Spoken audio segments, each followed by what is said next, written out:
Hi, my name is Katie Schuler. I'm a marketing program specialist here at Time4Learning. I'm also a longtime homeschooling mom. My oldest son, Bailey, used Time4Learning from second grade all the way through high school, and he graduated from our homeschool in 2017. My youngest son, Braden, has been thriving with Time4Learning since preschool, and he's currently in 11th grade. Today, I have Marie joining me. She owns a tutoring company in Georgia and is currently using Time4Learning in both her business and as a homeschool curriculum for two of her children. Marie has volunteered to share her family's homeschooling story and provide some helpful advice for other parents and guardians. If you enjoy this interview, please subscribe to our channel and like us on social media to see more fun episodes of Tales from the Homeschool Front. Hi, Marie. Thank you so much for joining us. We are so appreciative of your time. Why don't you tell us a little bit about yourself, just kind of a brief introduction of who you are and who you homeschool. Okay, awesome. So my name is Marie Williams. I am a wife, a mother, a mentor. I work for our local university here, Georgia Southern, and I also am the director of a tutoring organization known as We Move Tutoring Group. I am very, very blessed, very lucky to be homeschooling two elementary school students, my two daughters. My middle daughter, her name is Brooks Williams, and she is 10 years old and in the fourth grade. And my youngest, her name is Bailey. And Bailey is our sixth grader that I often say is, no, I'm sorry, not sixth grader. She's 6 years old. And she is our first grader. And I often say she's 6 years old, but going on 30. So yes, I have one older child, my son, but he's a synchronous learner right now at the local charter school. So that's who I am homeschooling. And it's been a very interesting journey so far. Yeah, how long have you been homeschooling? Well, this round, I refer to it as round two. Round one was a few years ago. My son was in third grade at the time. He's now a sixth grader. And we homeschooled him for a semester before re-enrolling. So this is round two with my daughters, and we got started August of 2020. With the homeschooling before and just kind of an overall feeling of education, how has your children's perception of learning changed since starting Time4Learning? Do they feel, how do they feel, and how different does it feel to them versus what they knew prior to Time4Learning? Okay, so prior to Time4Learning, we started out with, of course, a totally different program that I felt was going to be better for them because it included what I call video teachers. So I thought, oh, okay, well, maybe they'll have this real classroom feel, even though they're not in the classroom, because both of my daughters are the teacher's pet type. They love the classroom. They love their teachers. But it didn't fit, because to see a classroom but not be able to participate in the classroom is, there's a drawback to that. And the pace of that classroom setting with the video teacher for my oldest was too fast. For my youngest was too slow. Oh, wow. Yeah, and we could not tweak it because you're supposed to keep up with the pace of that program. So we moved from that because it was like I said, it was stressful for my oldest child, and it was just sheer boring for my youngest child. So we scratched that program and we moved on to me looking at our Georgia state standards and just pulling programs and different activities together. That was stressful to me because as a full-time working mother who's also managing this nonprofit over here, that's a lot of work to then have to pull together a curriculum that you have to edit every single week. So I began looking for something that already had our standards in mind, that had everything in order, and that most importantly to me had a grading system. And that's what Time4Learning offered. The girls loved the interface because past interfaces for them were I guess, I don't know if the word's too sterile or just boring. They didn't like the interfaces, just too much, click and this and that's it. But when we found Time4Learning and began using that, they actually enjoyed the videos. They enjoyed the way the setup is. And then the ability to retake an assessment if they need to, or go back to an activity and for me to have them do it on their own, then for us to come back together and do it again if need be. All of those things were pluses that the other programs didn't quite have. That's awesome. We're homeschoolers as well. I've been homeschooling since 2005. And that was one of the things about Time for Learning for me. It kept my son engaged, but it didn't require so much of me. I like you, it is so difficult to pull multiple resources together, especially if you're doing it in a hurry, depending on when you started and what your plan was. If you hadn't, if you were going to homeschool from birth, a lot of people have a lot of research going into that. Right. But when you decide kind of, so based on circumstance in a hurry, like, okay, look, bringing them home is going to be the best option for our family. Right. That can be so overwhelming. And so I, like you, the lesson plans and how everything is pulled together with Time for Learning, I can go in and pick and choose, but I don't have to put it together. And that was a lifesaver for me. And I mean, we started homeschooling in 2005. We started using Time for Learning in 2007, to give you an idea of how long we've been learning it. My 11th grader has been with it through pre-K. Wow. And I still utilize those lesson plans because I know that, I can go in and look and say, okay, well, he's really got this concept. So let's do one activity and a quiz, and I don't have to pull, he doesn't have to sit all day here listening to material that he already knows, because if you're bored, you're out. That focus and that attention is not there. So I'm glad to hear that Time for Learning works as well for you in that regard. Yeah. So, okay. Well, what has been the biggest difference in your recent experience homeschooling with Time for Learning versus your experience 3 years ago when you tried with your oldest? Okay. So again, when I tried with my oldest, it was pretty much mom pulling together resources from all over the internet. And I'm one of those people, I'm a techie by nature. Love, getting into new programs.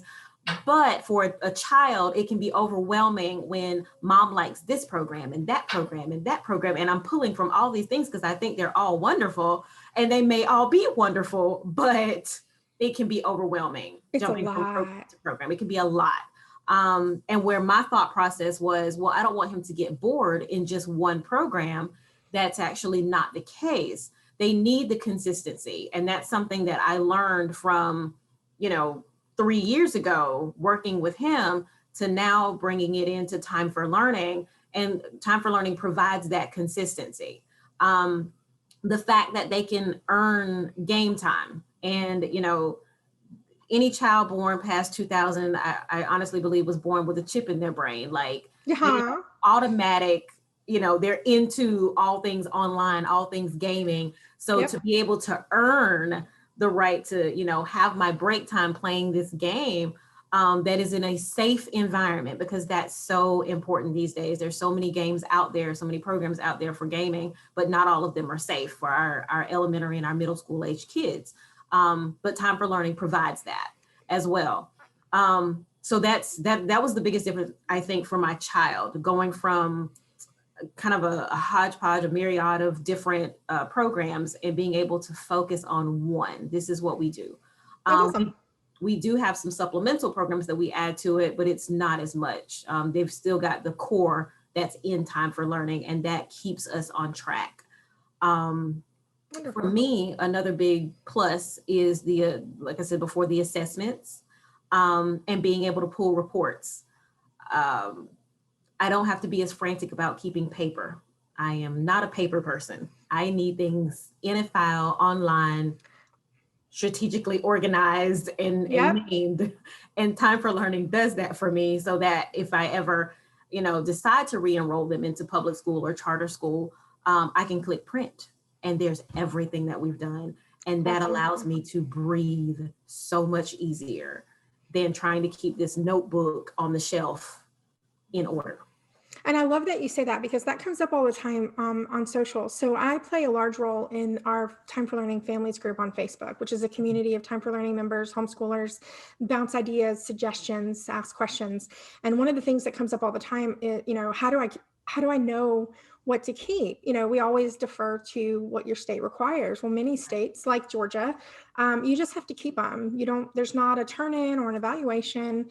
And, it can be overwhelming. Do I print them weekly and put them in a binder monthly? Then I have binders everywhere. And like you, I am all about no paper. So my favorite thing about Time for Learning, I live in Florida now, but I homeschooled in Georgia until 2013. And I love that I can take an entire year's worth. I can print my reports annually. I print them as a PDF and I slap them on an external hard drive. So not only do I not have to keep up with them on my computer, they're kind of tucked away in my little, data filing cabinet to, like you said, if I need to print them. And so that's a great tip. So I'm glad that you shared that. It's so important for a lot of people to realize, you don't have to have papers everywhere. Right. Yeah. The Google Drive is your best friend. You create a file, and for every child, they have a folder, and you just, like you said, you download that PDF and you slide it over there. So, a year or two down the road, I can just print that out and take it to whatever teacher is going to pick up where I left off, and there they go. That's a great tip. Thank you. How has Time for Learning helped you give your children the individualized education that they need? Oh, that's a great question. That's a great question. I just spoke with somebody about that earlier. So in public school, children have to move with the flow of the classroom. If a child does not have, if they don't have the concept down yet by that Friday, there are remediations that take place, but that child still has the flow with whatever's being taught. And we all know that if you miss in certain courses, if you miss a link in the chain, it's hard to continue flowing.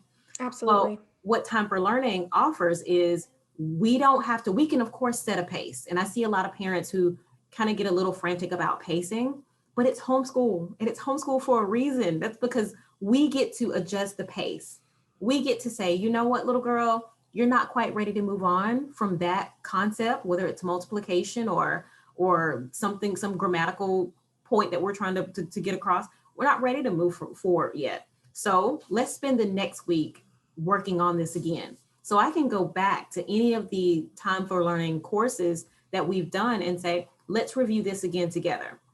Okay, you don't quite get it here. Well, let's pause this video in Time for Learning and let's take this concept that we're working on and pull up a YouTube video on it, or go to one of our other supplemental programs and add a little more understanding from that.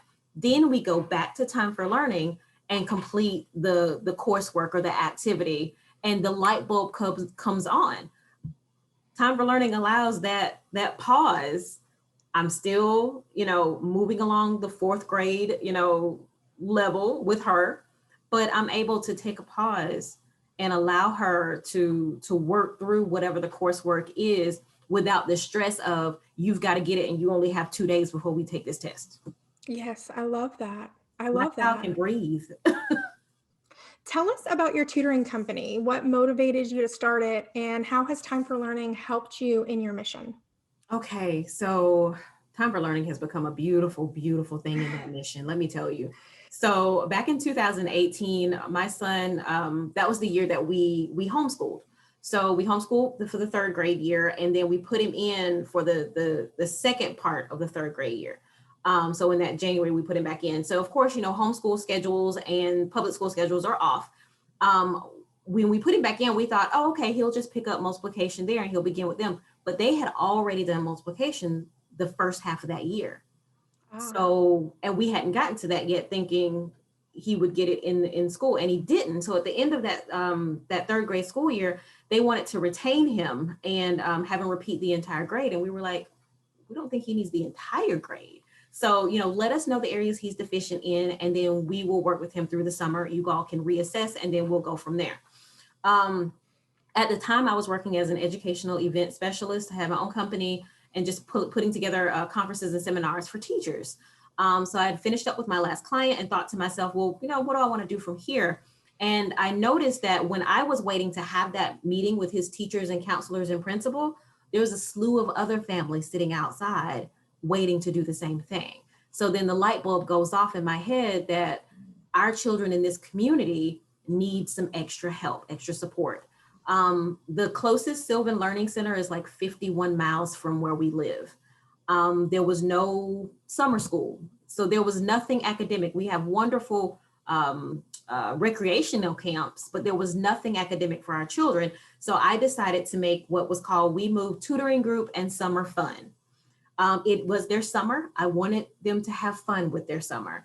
So we mixed in STEM and art, and we had weekly academic field trips to aquariums and different museums in the area.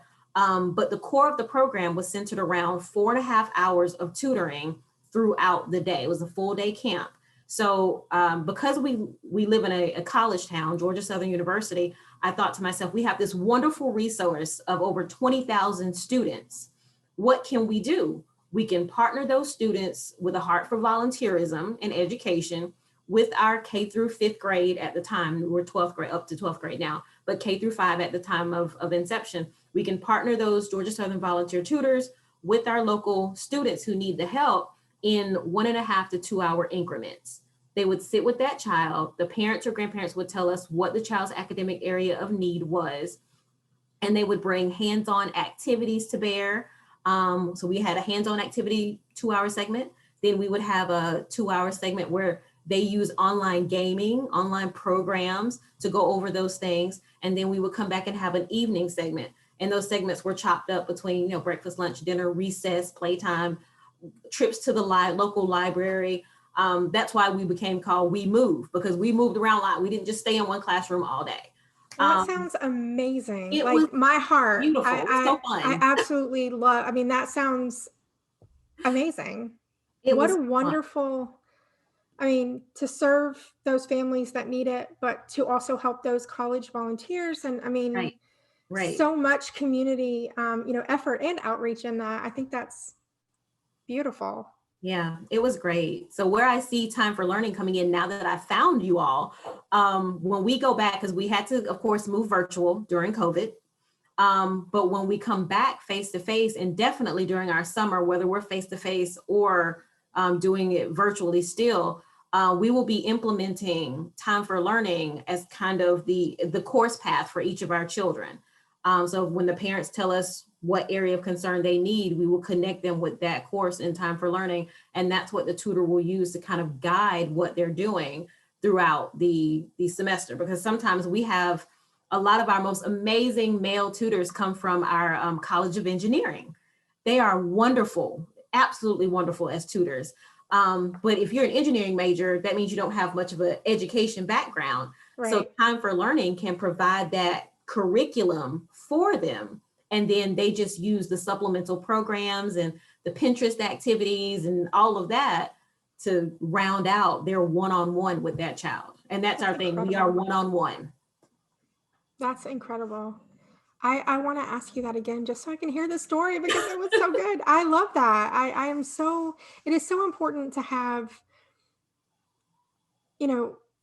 like I said, just the resources for those families in need. You see it in your children, you see it in other people's children or grandchildren, and just to be able to connect them with people who can genuinely help them. I think that's amazing.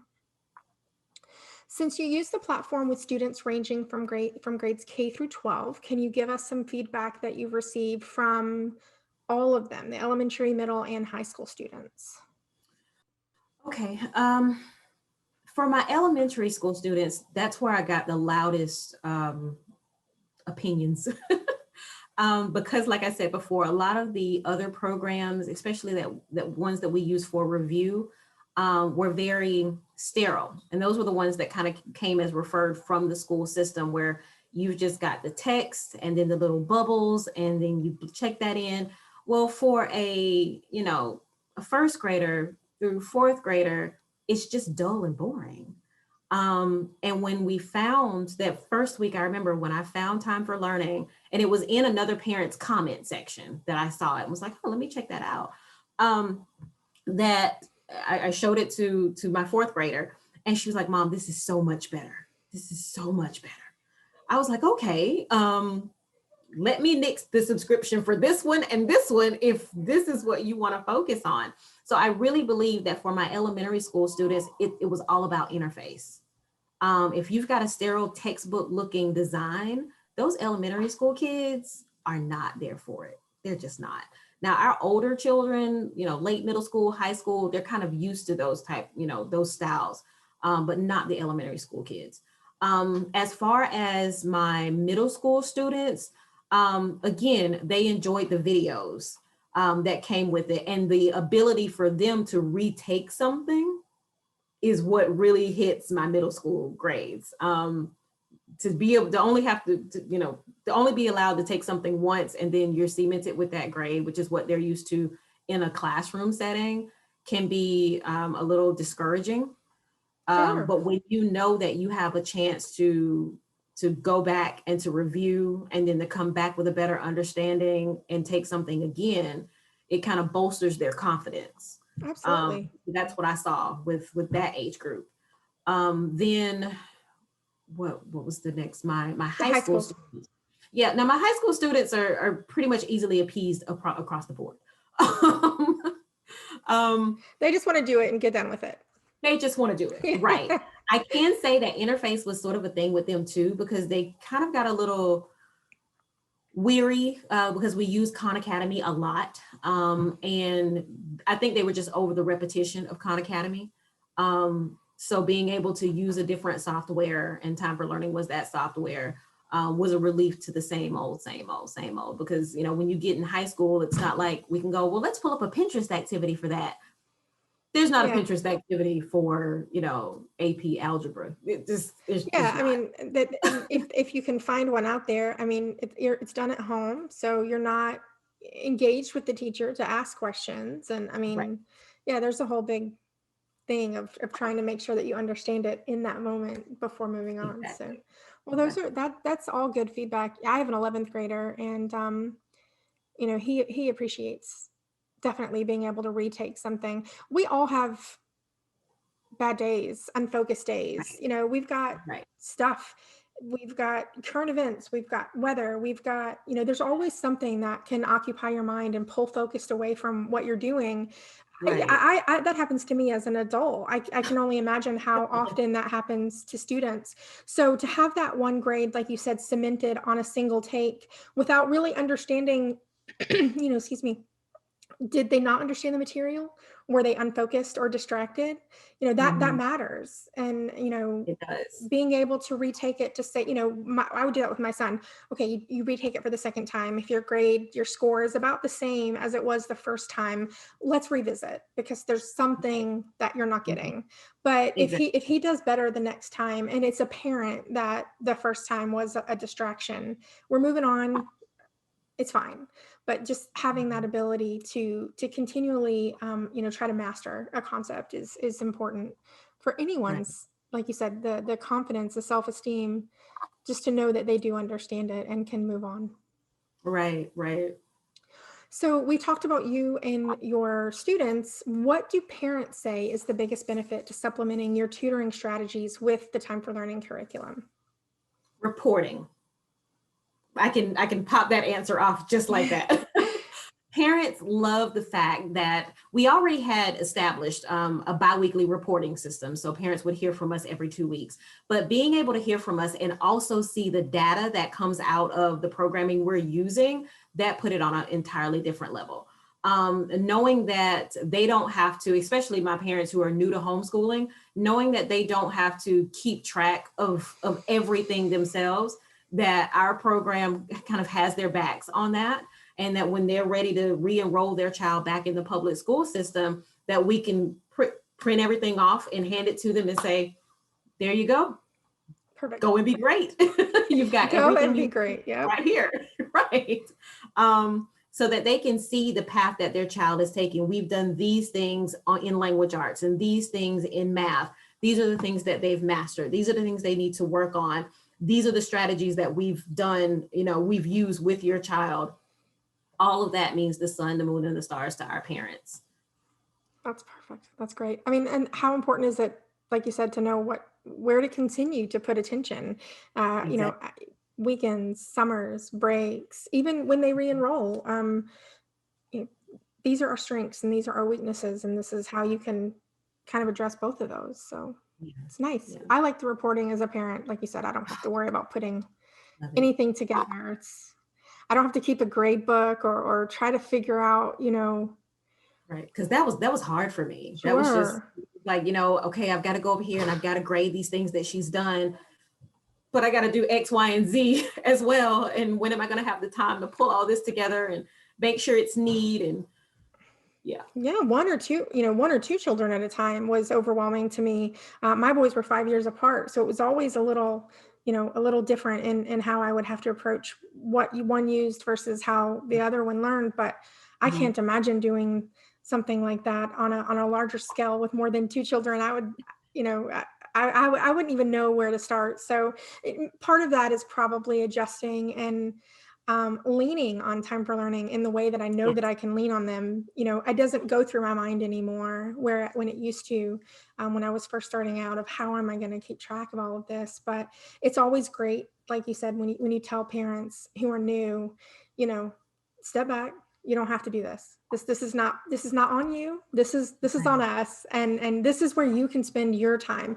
You want to plan that really super fun field trip when the world opens up again. You want to explore this particular region of the country because you learned about it in social studies. That's what you get to do. The craft projects. Yeah. We'll plan the core subjects and you plan the fun stuff. That's kind of what I say. Exactly. So this is the last question. It's one of my favorites because I think that it's so important to hear how it varies from family to family. But what is your number one piece of advice for parents thinking about transitioning to homeschooling?